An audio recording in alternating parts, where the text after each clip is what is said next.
क्या यह उम्र के पीछे लौटने से जुड़ा है? आइए इस शोध के बारे में विस्तार से जानते हैं।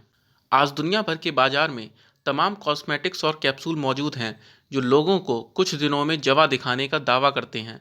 हालांकि असल में देखा जाए तो इन महंगे महंगे प्रोडक्ट्स का कुछ खास असर नहीं होता है।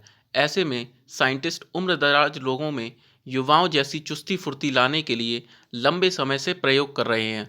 वहीं अब जाकर इसमें कुछ कामयाबी मिलती दिख रही है।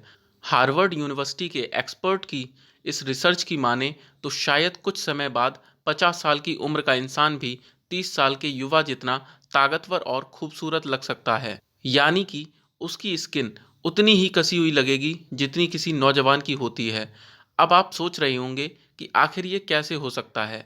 दरअसल साइंटिस्ट बोस्टन की लैब में बूढ़े और कमज़ोर चूहों को ज़्यादा स्वस्थ और मजबूत चूहों में बदल दिया गया है। इतना ही नहीं, इस दौरान उनकी उम्र के कारण कमज़ोर पड़ी नज़र भी ठीक हो गई है।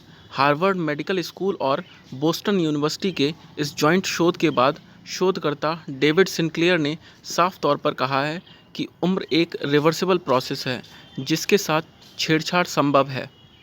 रिपोर्ट्स के मुताबिक इस शोध का नाम है loss of epigenetic information as cause of mammalian ageing.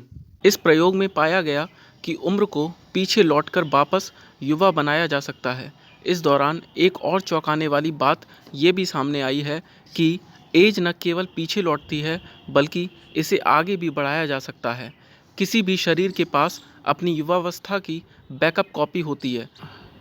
यदि इस कॉपी को ट्रिगर किया जाए तो सेल्स का रीजनरेशन होने लगता है और उम्र पीछे लौटने लगती है। ऐसे में ये बात गलत साबित हुई कि बढ़ती उम्र जेनेटिक म्यूटेशन का नतीजा है जिसमें डीएनए कमज़ोर पड़ जाते हैं या समय के साथ कमज़ोर हो चुकी कोशिकाएं शरीर को भी कमज़ोर बना देती हैं।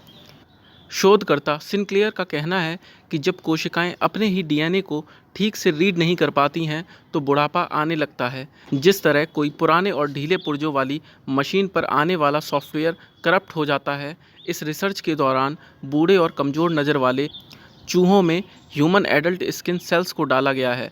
इसके बाद कुछ ही दिनों में उनकी नज़र वापस ठीक हो गई है। इसी तरह ब्रेन, मसल और किडनी सेल्स को भी युवावस्था में पहुंचाया जा सकता है। लगभग 1 साल तक चले इस शोध में सैंपल एरिया बहुत बड़ा नहीं था। इसे बहुत छोटे ग्रुप पर ही आजमाया गया था। इसलिए वैज्ञानिक फ़िलहाल निश्चित नहीं है कि ये प्रोसेस इंसानों पर भी उतनी ही काम करेगी।